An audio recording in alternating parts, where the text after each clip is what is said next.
तो last episode में हम लोगों ने देखा था कि ज़ाओयान वहाँ मौजूद सभी लोगों को अपने मास्टर की झूठी कहानियां सुना रहा होता है, जिसके बाद वहाँ पे एक शख्स भागता हुआ आता है और किंग से कहता है कि टियानमो सेक्ट ने जंग का ऐलान कर दिया है, जिसकी वजह से मास्टर उससे कहता है कि इमोर्टल अलायंस के सभी मेंबर्स को ये इन्फॉर्मेशन दे दो ताकि वो लोग हमारी हेल्प के लिए आ सकें। ये कहकर वो वहां से चला जाता है, जिसके बाद हम चुएन को देखते हैं जो कि ज़ाओयान को थप्पड़ मारने के बाद गुस्से से वो भी चली जाती है। तो शाओ शेन वहीं पे खड़ा रहता है और ज़ाओयान से कहता है कि उसे माफ़ कर दो, वो थोड़ी सी सेंसिटिव है। तो ज़ाओयान कहता है कोई बात नहीं, मगर मुझे ये तो बताओ कि आखिर टियानमो सेक्ट और शियानयुन सेक्ट के बीच में क्या चल रहा है। तो शाओ शेन उसे बताता है कि इमोर्टल अलायंस और टियानमो सेक्ट के बीच में हजारों सालों से कई मर्तबा जंग हो चुकी है। हजारों साल पहले एक टियानमो जर्नल पैदा हुआ था जो कि बहुत ही ज्यादा खतरनाक था। उसने पूरे कॉन्टिनेंट में तबाही मचा दी थी और उसे रोकने के लिए 4 मेजर सेक्ट ने आपस में एक अलायंस बना लिया था। इसके बाद उन सब लोगों ने अपनी अपनी आर्मी को जर्नल को मारने के लिए भेजा था, मगर जर्नल ने एविल कल्टीवेशन की हुई थी, जिसकी वजह से उसने वहां मौजूद सभी सिपाहियों की एनर्जी को एब्जॉर्ब कर लिया और अपने आप को और भी ज़्यादा स्ट्रॉन्ग बना लिया। और वो सारे के सारे सिपाही अचानक ज़ॉम्बीज़ में कन्वर्ट हो गए। वो ज़ॉम्बीज़ कुछ भी फील नहीं कर सकते, ना कुछ सुन सकते हैं, ना कुछ देख सकते हैं, बस उन्हें एक ही चीज़ का पता है, बस उन्हें फाइट करनी है। और जर्नल ने उन सिपाहियों को अपने साथ मिलाकर 3 दिन और 3 रातों तक फाइट की थी, जिसकी वजह से उसने पूरा शहर ही डिस्ट्रॉय कर दिया था। मगर फिर अचानक से ज़मीन के नीचे से एक बीस्ट किंग आज़ाद हो गया, जिसने जनरल टियानमो को बहुत ही बुरे तरीके से मार दिया। जिसके बाद जनरल टियानमो को उसके सेक्ट के लोगों ने एक जगह पे सील कर दिया था। और फिर हमारे एक सेक्ट के मास्टर ने जब हमारे सेक्ट को आगे बढ़ाया तो उसने किंग बीस्ट को एक जगह पे सील कर दिया था। और दूसरी तरफ टियानमो सेक्ट भी बहुत ही स्टेब्लिश हो गया था और उसने शियानयुन सेक्ट से अपना बदला लेने के लिए हर तरह की कोशिश की है, मगर हर मर्तबा बीस्ट किंग बीच में आकर हमें बचा लेता है। पर इस मर्तबा हमें बचाने वाला कोई भी नहीं है, क्योंकि वो बीस्ट किंग अब मर चुका है। तो तुम्हें हमारी मदद करने के लिए अपने मास्टर को यहाँ पे बुला लेना चाहिए। तो ज़ाओयान ये सुनकर कहता है कि मेरा मास्टर पूरी दुनिया को ट्रैवल करता है और अगले 10 साल तक वो वापस नहीं आने वाला, मगर तुम लोगों को घबराने की कोई ज़रूरत नहीं, मैं शियानयुन सेक्ट को कुछ भी नहीं होने दूंगा। इसके बाद अगले सीन में हम लोग देखते हैं कि ज़ाओयान एक कमरे में मौजूद होता है और वो कहता है कि टियानमो सेक्ट की आर्मी अब यहाँ पे पहुँचने ही वाली है, मुझे कुछ भी करके कोई ना कोई तरीका ढूंढना ही होगा जिससे मैं इस सेक्ट को बचा सकूँ।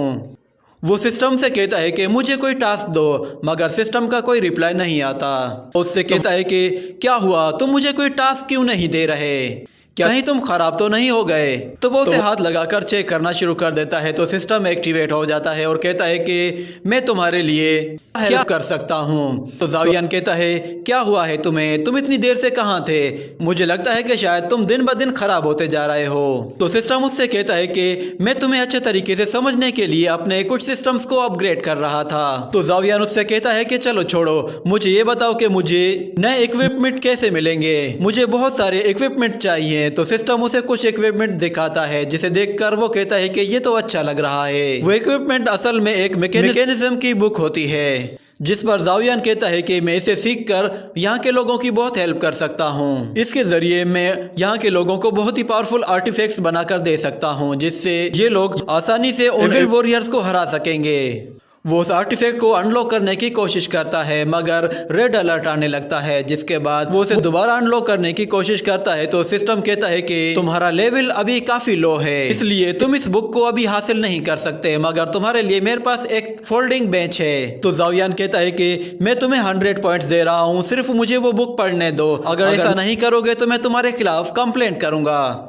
तो सिस्टम उससे कहता है कि मेरे पास तुम्हारे लिए एक और अच्छी ऑफर है। वो उसे एक ड्रैगन कमान दिखाता है, जिसे देखकर ज़ाओयान खुश हो जाता है और कहता है कि मुझे इसी की ज़रूरत थी। वो उसे अनलॉक करने की कोशिश करता है। तो सिस्टम कहता है कि तुम्हें कुछ रिफाइंड आयरन्स की ज़रूरत है और उसके लिए तुम्हें किसी माइन में जाना होगा, वहाँ से ही तुम्हें वो मिलेंगे। मगर याद रहे कि इमोर्टल अलायंस ने जनरल टियानमो को वहीं पे कैद कर रखा है, मगर तुम घबराओ मत, वो जगह सेफ है, तुम वहां जाकर आयरन माइंड्स ला सकते हो।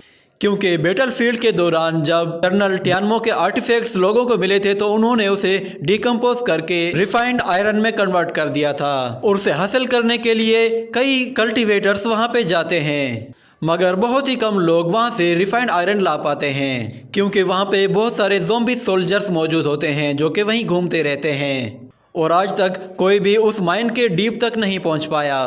तो ज़ावियान कहता है कि इसमें डरने वाली कोई बात नहीं, मैं कल वहाँ ज़रूर जाऊँगा।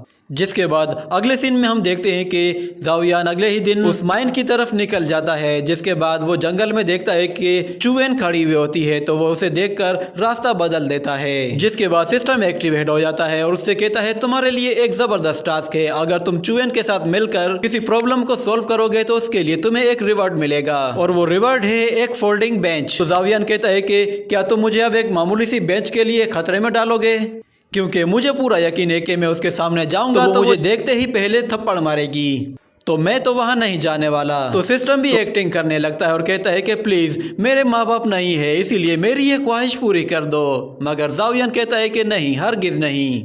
ये कहकर वो आगे चला जाता है, और जब वो माइन में पहुंचता है तो हमें दिखाया जाता है कि एक कल्टीवेटर वहां पे होता है, जो कि कहता है कि जिस पर कोई हमला कर देता है तो वो कहता है कि लगता है कोई हमारा पीछा कर रहा है। और फिर हम लोग देखते हैं ली को। ली कहता है कि तुम लोग कौन हो और यहाँ क्या कर रहे हो। जिसके बाद हम देखते हैं कि चुवेन के साथ कुछ लड़कियां होती हैं, तो ली उनसे कहता है कि तुम लोग वाकई में बहुत ही खूबसूरत हो। मगर फिर चुवेन उससे कहती है अगर तुमने कोई भी बदमाशी की तो मेरा फादर तुम्हें नहीं छोड़ने वाला।